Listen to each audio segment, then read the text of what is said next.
The Emmys happened last night.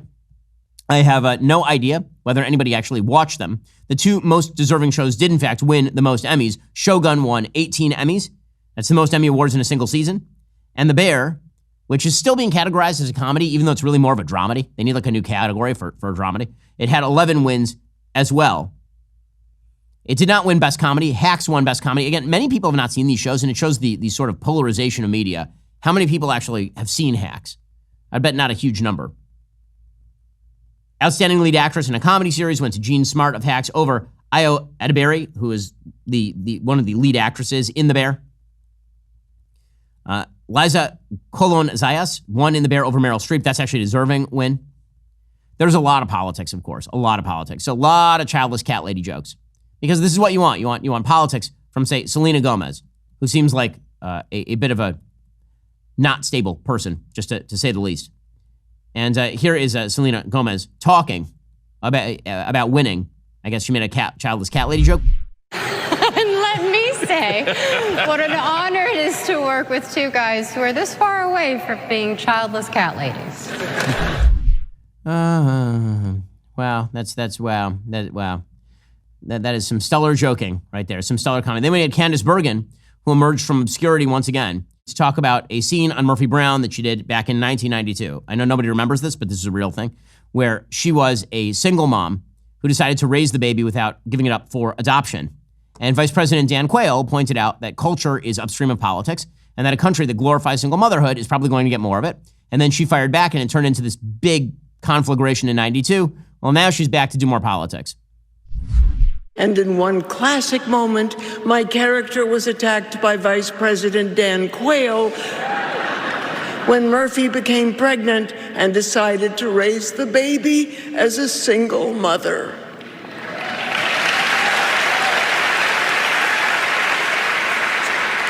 Oh, how far we've come. Today, a Republican candidate for vice president would never attack a woman for having kids. So, as they say, my work here is done. Meow. They're just going to keep going with this cat crap. They're just going to keep going with it. It would be played out. It's so boring. But again, the distractions, it's very reminiscent of 2012 when Mitt Romney suggested that he tried to recruit women into his administration because he had binders full of women, meaning he had binders of women candidates for his administration, and he would use that binder. And then that was used as an attempt to say that he was a sexist.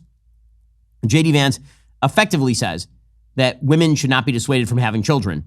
And he says so in a negative way in 2021. And this has now become the center of the campaign. It's really pathetic. Well, as long as you're on the left, you can say pretty much what you want without any fear that there will be blowback. It's a rough world out there. The one thing that you can guarantee is your own health if you do the right thing. So I fly around a lot. Unfortunately, it's election season. I'm moving a lot. That means I have to keep my health at its very best. That's tough on the road. So I exercise, I try to get enough sleep, I eat well. I need balance of nature. Balance of nature fits right into my day-to-day. Imagine trying to eat 31 different fruits and veggies every day. It sounds miserable and time-consuming. With balance of nature, fruits and veggies, there's never been a more convenient dietary supplement to ensure you get a wide variety of fruits and veggies every day. Balance of nature takes fruits and veggies, they freeze-dry them, they turn them into a powder, and then they put them into a capsule. You take your fruit and veggie capsules every day, and then your body knows precisely what to do with them.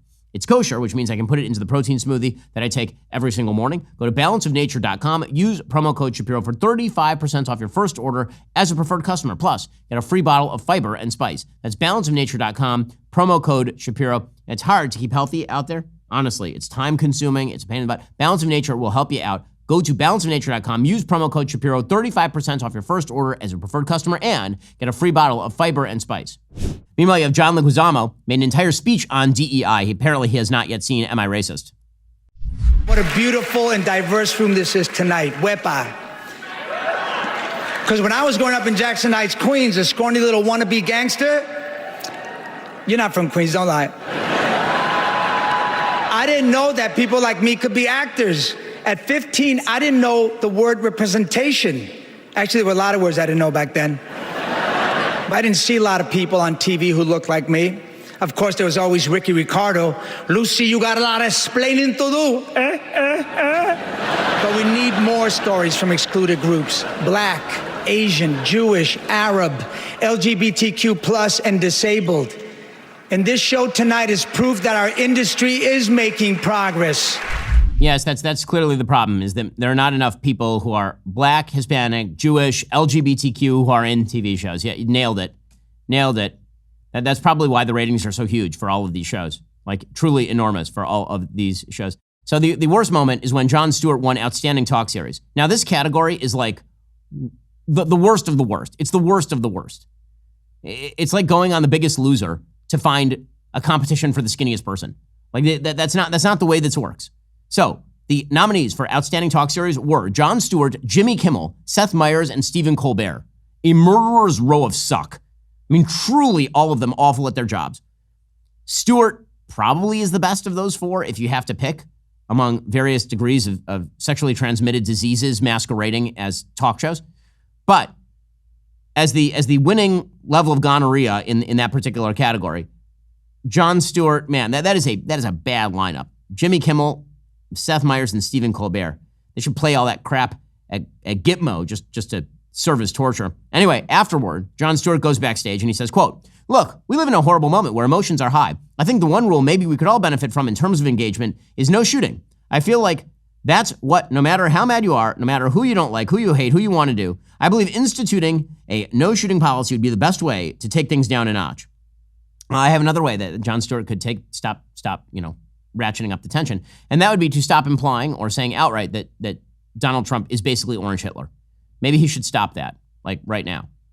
It turns out that if you, like Jon Stewart, believe that words have an impact, then perhaps you should stop with the idea that your political opponents aren't just wrong, but actual emissaries of vicious evil who wish to destroy the country and get millions of American people killed or thrown in camps. Like maybe we should stop that. That seems like a little bit much. But, he did win an Emmy, which is the really, really important thing. So, once again, the Emmys not representative of the American people because they're not making any TV shows that are really representative of the American. Listen, I like Shogun, I like The Bear, I like some of these shows. I've recommended them on the show before. These are fringe shows, just in terms of viewership. These are not massive shows. The era of massive shows probably over at this point.